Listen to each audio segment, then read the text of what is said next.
This tutorial is about basic songwriting. So I'll show you how to create and record your backing track in GarageBand, and then how to export it into a sequencer. In this case, we're going to use a sequencer called Garageband. Once it's within the sequencer, you can record your vocals on top of your backing track. You'll see that you can create your own dance beat if you've got Learning to Compose. If you go to lesson 3, creating a dance track, and see if you can memorize this, then you can go back to the create your own tune section and choose the dance, percussion and bass. And a good one to go with dance is Lush Keyboards, and see if you can put together the same dance beat.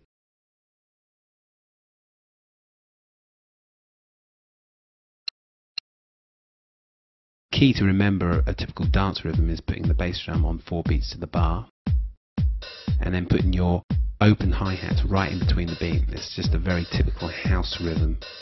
And then once you've done that, you can develop around that.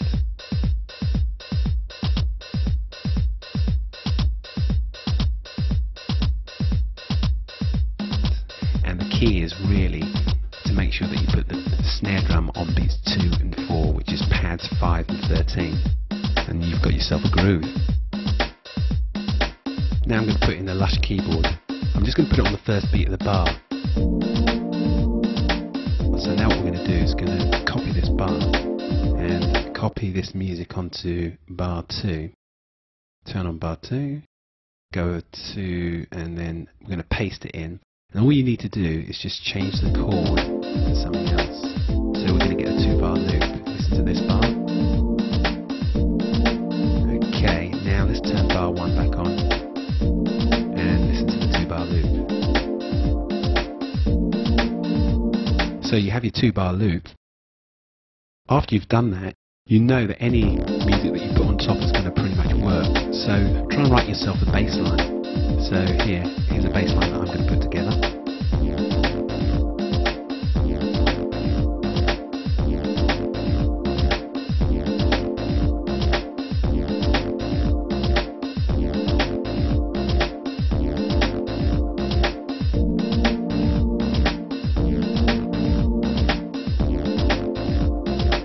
Now, we've recorded the file, and you come out of GarageBand and you need to name it.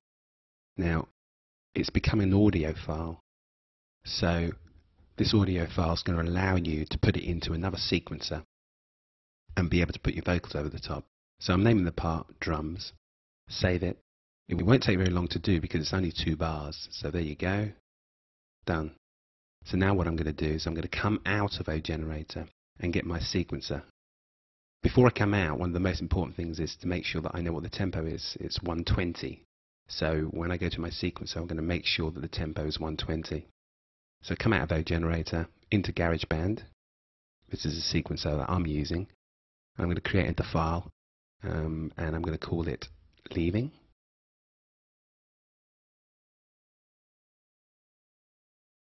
So I've created my file, 120, the tempo is. And I go into GarageBand. I'm going to delete these tracks. I don't need these, so I'm going to just delete this piano track. So now I'm in here. What I need to do is I need to go and locate the audio file, the drum audio file from GarageBand, which I had. So I'll find that. There it is. So what you need to do is you need to either drag it in or import it in, depends what you have. But so I've imported my drums into GarageBand. It looks like this.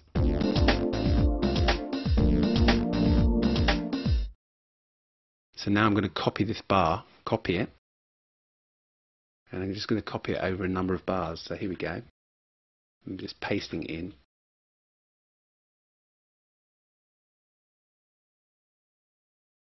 So I now have the drum pattern playing over a number of bars. I'm going to create a new track. So they're going to sing their vocals within this new track over the drum pattern.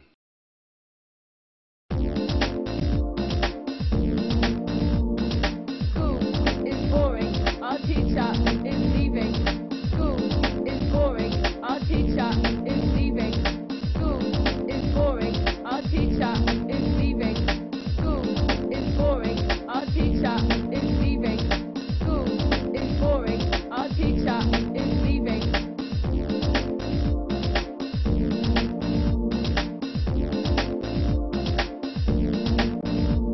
can do is you can add in some more tracks, so you can layer your vocals if you wish. We got another couple of girls to come along and actually put in this vocal line.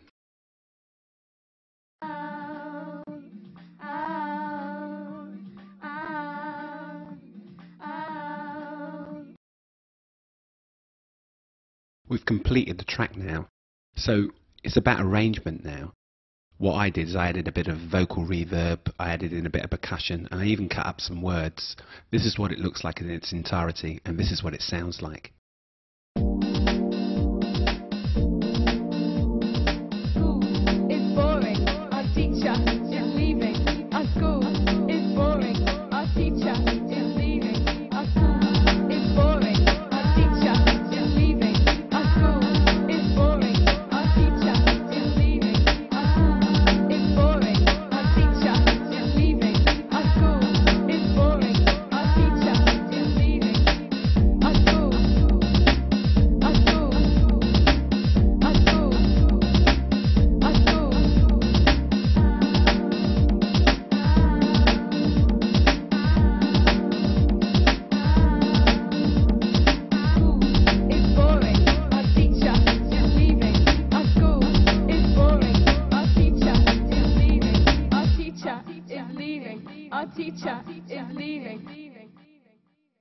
So a summary to this lesson is that we've used OGenerator, used the O instructor lessons to learn how to put together a dance beat, created a 2-bar loop, and then recorded it, and then we've created our own song file, and then taken the drums or the dance beat from that file and put it into the sequencer. Once we've put it into the sequencer, we used the microphone to sing over the top of the dance beat.